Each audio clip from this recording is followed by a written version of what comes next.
Bakit po mag-isa po kayo? Because wala na si husband. So I'm living alone. Eh, yung mga anak? Just around. Mayroon na silang pamilya ng sarili nila. Gaano ka po kadalas dalawin? Once in a blue moon. Once in a blue moon. Oh. Sabi ko nga, kami yata mga paraffol na lang.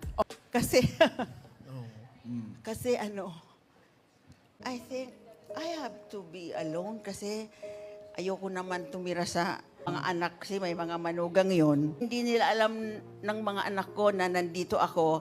Hindi talaga ako nagpaalam na busy sila. Parang, ano ba, may mga sasakyan naman kayo, ba't hindi nyo kumadalaw? Nakakapunta kayo kung saan-saan. Bakit ako? Dito lang.